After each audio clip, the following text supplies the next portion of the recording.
At any given moment, you have the power to say, this is not how this story is going to end. What that says to me is I give up my right to be a victim. Push that out, James. What exactly are you saying by that? I come to a full acceptance of I'm the author of my own destiny. Not what the circumstances say about me. Not what my accusers say about me. Not what the outer world judges my actions.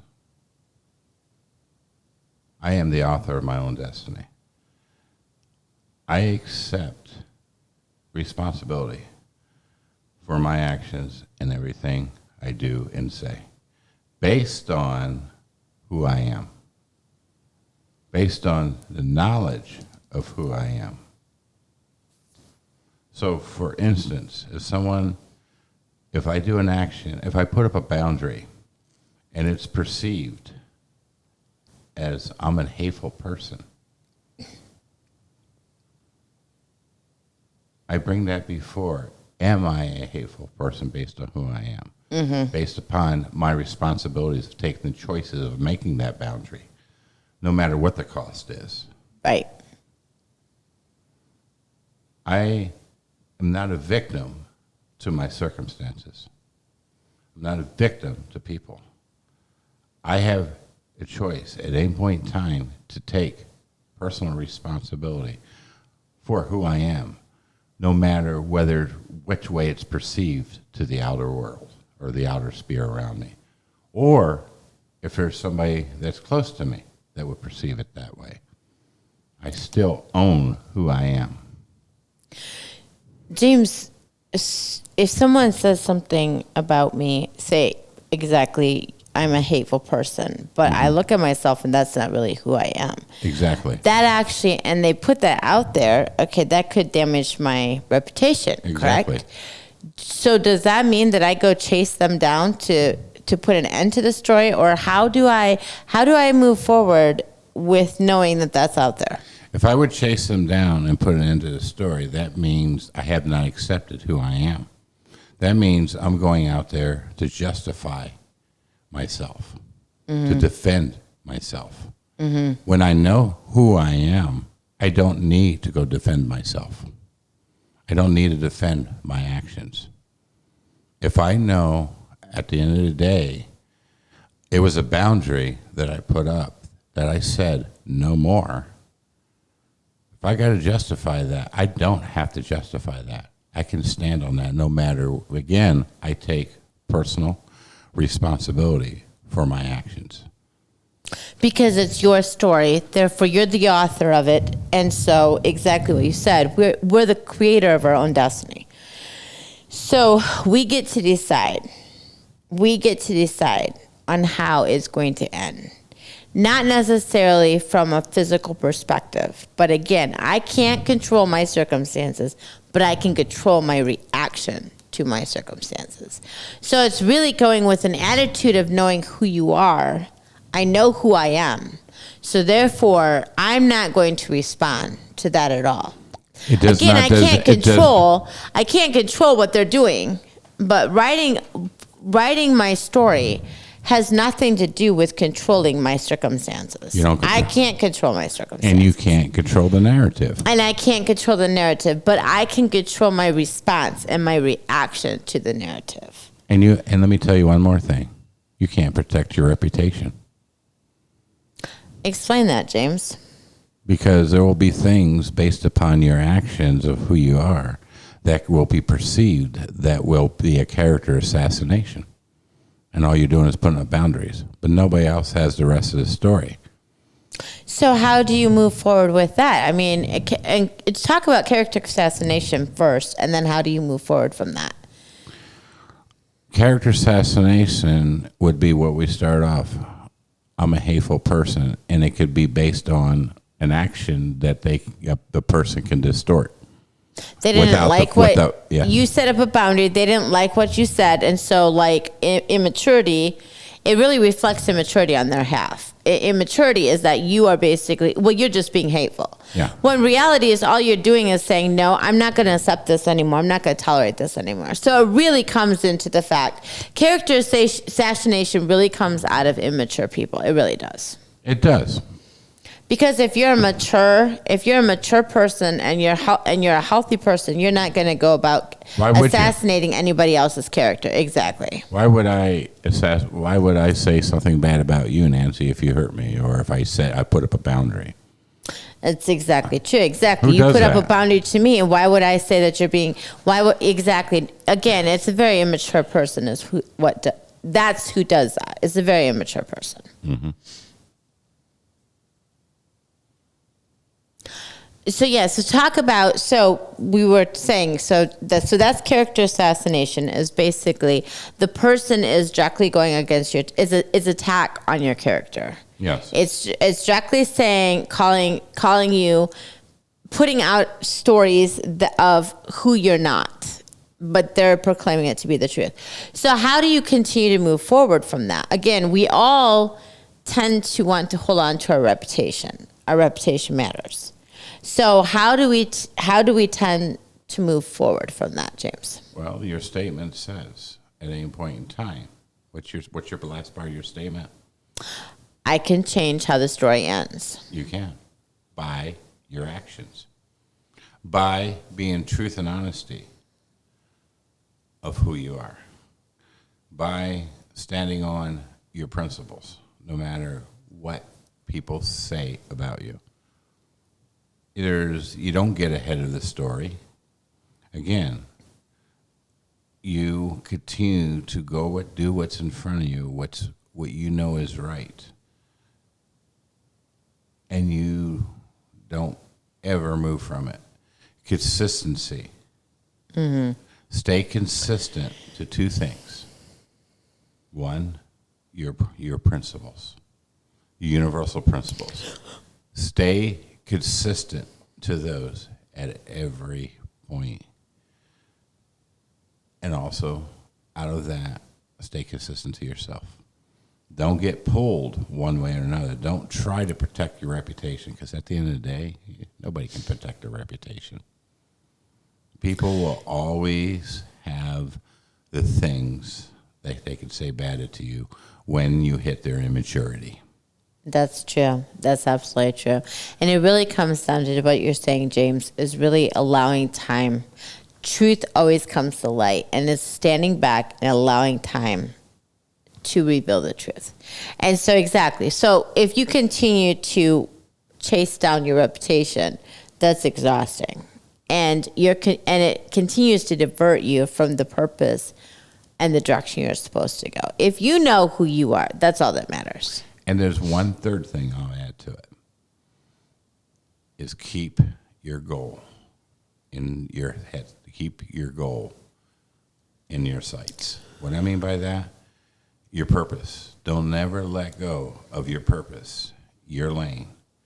For instance, if you're playing football, you know where the goal line is. You know where the touchdown is. Don't lose focus, because at the end of the day, and it is always what I used to always say, in this world that we're in, the leaders are facing the goal line.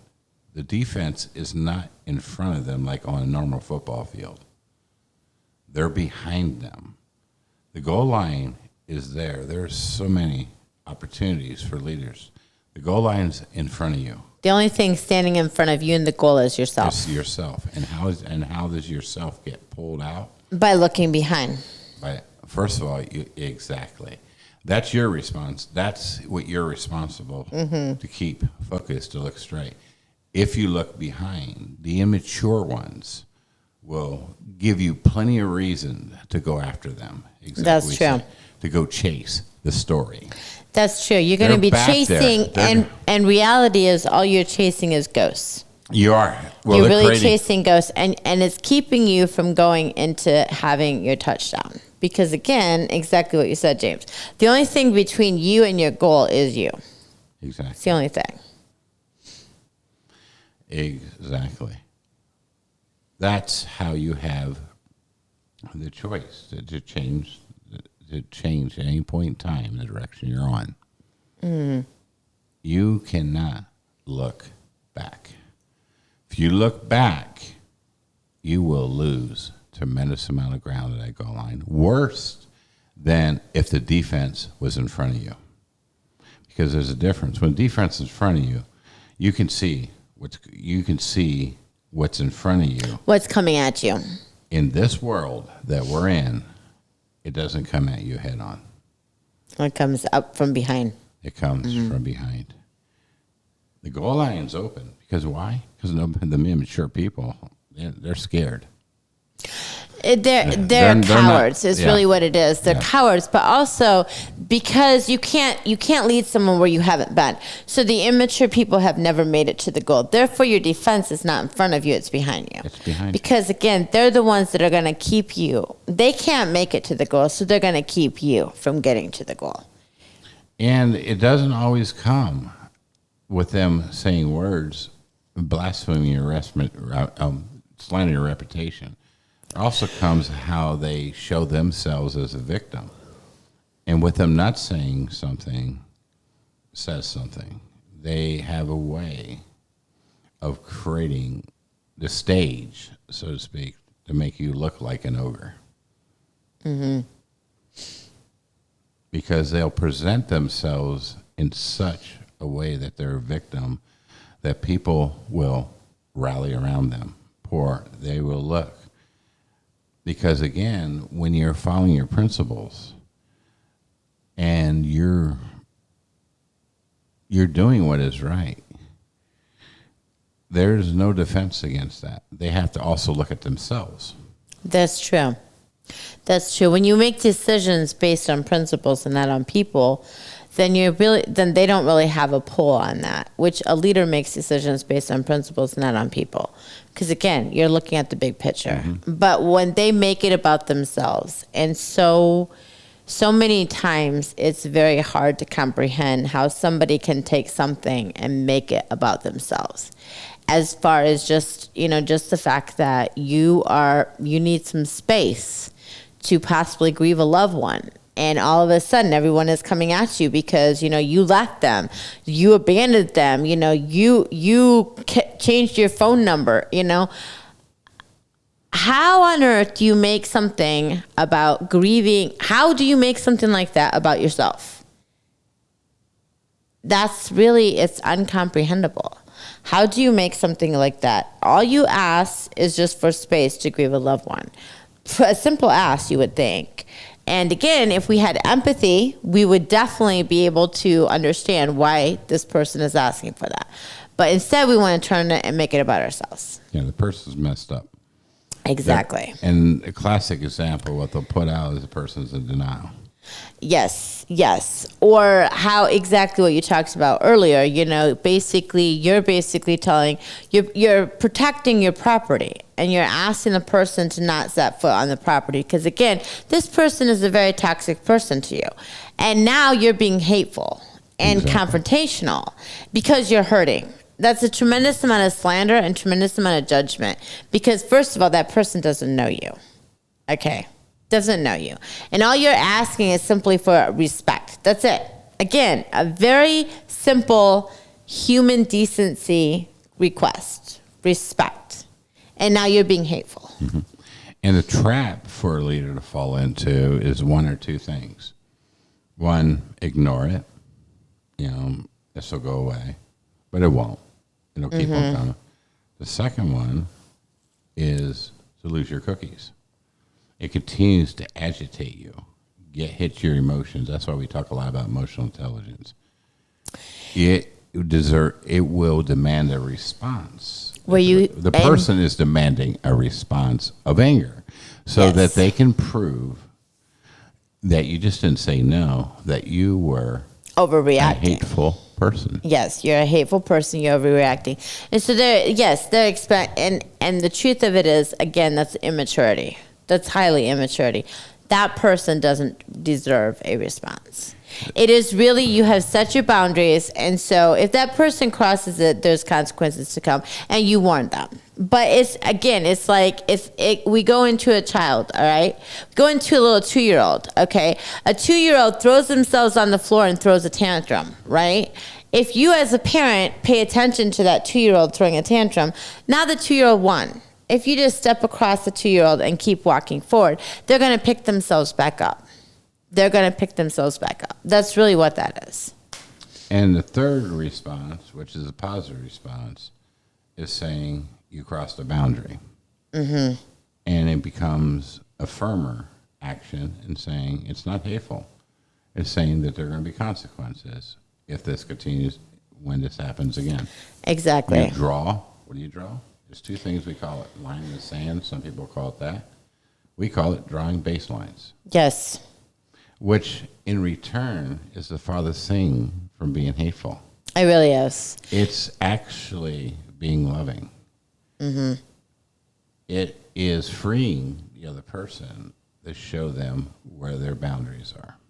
Exactly. And saying, you know what, this is not becoming of you. And so don't be doing this anymore, because we both know that your motives are not clear. Your motives are not. You call it out.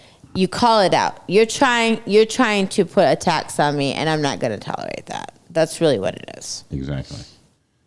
You call forth. Mm-hmm. Because when you call forth of yourself, again, what we said in the beginning, I have personal responsibility for every one of my actions. Every one of my actions I give account for. Mm-hmm. So I call forth from myself to be who I am based on my principles. Then, when I call forth from myself, the people around me, I will call forth from them. Exactly. It's a ripple effect. It's a ripple effect. I can sow. I can go path number 1, okay, and I can sow seeds of, passive aggressive. Ignore it. Love the person more. Whatever that means. Yeah. Become a doormat. Oh, the person didn't mean it. Is that loving a person? Is that calling forth from that person? You make every excuse for that person. They crossed the boundary, but they didn't mean to. So I just, they're just going to continue to do it. And so, that's just who they are. And, I'm just going to have to tolerate it. I'm going to have to put up with it. Well, what you do in that situation is, yes, you say that, but then you're over there talking bad about the person to everybody you meet. Oh, and really? You continue to tell everybody you meet what a horrible person this really is. I didn't realize that. Yeah, and you continue to say, but I'm just going to love this person more, because I just can't tolerate this person, that does it all the time. I didn't think that happened in that. But you really never, that's what I'm saying. There's no such thing as just letting it go, because, again, it's a violation. Well, bless her heart. I know, right? I didn't think the other part that would come. I thought it just stops at bless her heart. I know, that's what I'm saying. No. You say there's something else that happens in that path. Well, yeah, that's exactly what happens in that path is you're just going to be, you're just going to love them more. They didn't mean that, That's what you tell yourself, but you really don't. Because every time they do it, you're just going to continue to tell everybody else about it. You're not going to do something. You're not going to walk down the center, but you're just going to continue to whine and complain to everybody else, anybody who gives you a listening ear, about what a horrible, horrible person this is. You didn't hear it from me, but I'm only telling you this because I need you to pray. That's a really good. That's the praying in the back. Yeah, isn't that good one? Yes. Wow, I didn't know that. There you go. Oh, because I thought if you go to church on Sunday, you say, you didn't hear this from me, but I thought it would really go like, I'm being a good Christian, and normally it comes like this here. Okay, help me Only understand. reason why I'm telling you this is just because I need you to pray. So yeah, that's exactly what you said. And then you're sharing your borrows. I put a boundary of this person, and this person keeps on coming, and I don't know what to do. I just don't understand it. But you didn't hear it from me. Yeah, exactly. Bless her heart. Exactly. He or she will never change. They can't help themselves. Which gives me the pathway to become a victim. Exactly. Oh man, well Nancy, you're such a saint for doing that. Actually, James, it gives me the path of becoming superior. I'm a saint, exactly what you said. Oh, superior. Yeah. Help me understand that. Yeah, I'm above this person. Exactly what you just got done saying. Nancy, you're such a saint for taking this on. I know, I'm so great. I know. You love well. I know, and I'm going to continue to love well. That's what I want on my gravestone. Here she lies who loved well. That's who I am. Yeah. Wow. So that's path 1. That's path 1. Yes. Okay, so let's go all 3 paths. Path 2. What is path 2? Path 2, that's the passive aggressive approach. Stay in superiority. Path 2 would be the aggressive approach. Make that person pay. Okay. In other words, you crossed the boundary. So I'm going to confront this person head Eye on. for an eye. I'm going to confront this person head on, and I'm going to tell them that, again, they crossed the boundary, and if they ever do this again, there's going to be consequences. And there's no doubt whatsoever. Exactly. They're going to be severe consequences. Yes, and I'm going to tell them I will never tolerate this again. Yeah. And you will have hell to pay. That's true. It could be physical abuse, could be... Well, pretty much, again, if the person... You're matching evil with evil. You are. Yep. Eye for an eye. Yes. Remember when we were children, Nancy, we would chase, I know my siblings, we would chase, we get a bucket of water, and we would dump it on the person. And then that person would respond, and again, it's about a 2-gallon bucket of water. Right. Just dump on it. That person says, well, you did that? The person that got the water dumped on will get a 5-gallon bucket of water, put ice in it, and dump it on them. Exactly. Now, yes. And it continues to accelerate from that point on. It really does. And again, literally it winds up becoming an eye for an eye at the end. Because again, we're there holding our eyeballs out because, there's no stopping because again, 2 wrongs don't make a right. That's really where that principle comes in. 2 wrongs don't make a right. So you're becoming aggressive and you're just, again, and oftentimes you go this path because you have waited way too long to confront the person. And so now, or you haven't taken an emotional cleanse. This person has violated you tremendously or hurt you or betrayed you. And so how dare this person show up, on your property? They have quite the gall.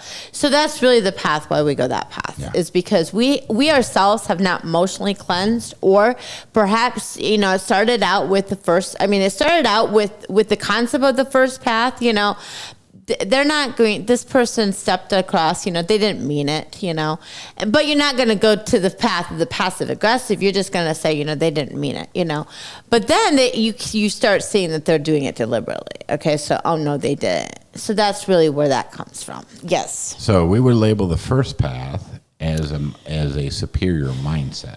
Very much so. Yes. The second path we would label as lack of emotional intelligence. Yes. Mm-hmm. The third path is where we communicate very clearly with authority. It's called being offensive versus defensive. So the second path is actually defensive. Yeah. You're not emotionally cleansing and you're becoming, the first path is superiority.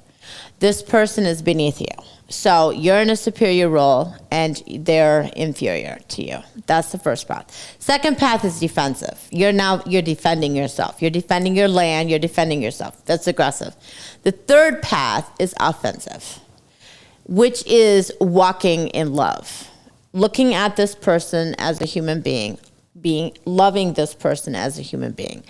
And saying, this is not going to be acceptable. I will not accept this. Okay. And I'm going to give you this warning because it is in your best interest and it is in my best interest that you don't set foot on my property again.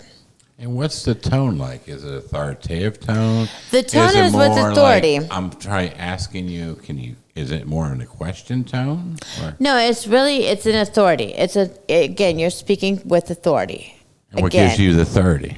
What gives you the authority that's a great question, James. What does give me the authority? The authority is you know who you are The authority comes from knowing who you are based on your universal principles that you follow.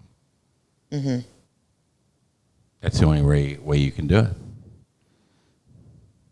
Authority comes at the end of the day from God.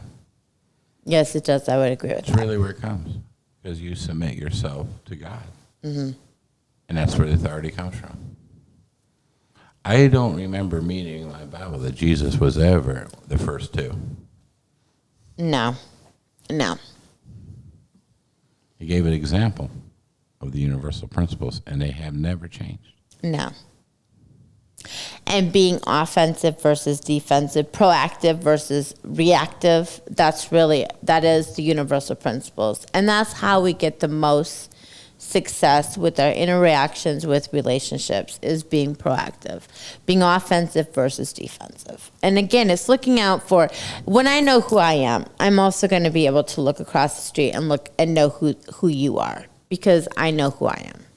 So therefore, I'm going to say, you know what, that's not very becoming of you. Because I'm not going to put it on. I'm not going to put you in an inferior role, so I'm superior. I don't need to do that. And I'm not going to be defensive, because, again, I'm going to get it before it gets to the fact of my emotions, to where I'm ready to kill you, okay? I'm going to get it before that. Again, being offensive versus defensive. What are my non-negotiables? What are my boundaries? And I'm going to communicate them clearly. Exactly. And that was a couple examples that we just shared today of how the defense is lined up behind you and getting us. If we don't know who we are, we can fall into the snare of the first two. Which is exactly what goes back to our quote, where it says that at any point in time, you have the power to change of how the story ends. And that's exactly true. With the three examples, you're going to have three different outcomes. You have the power to change how the story ends. Exactly. Any other things you want to bring Nancy today? No, I think this has been a really great discussion, James.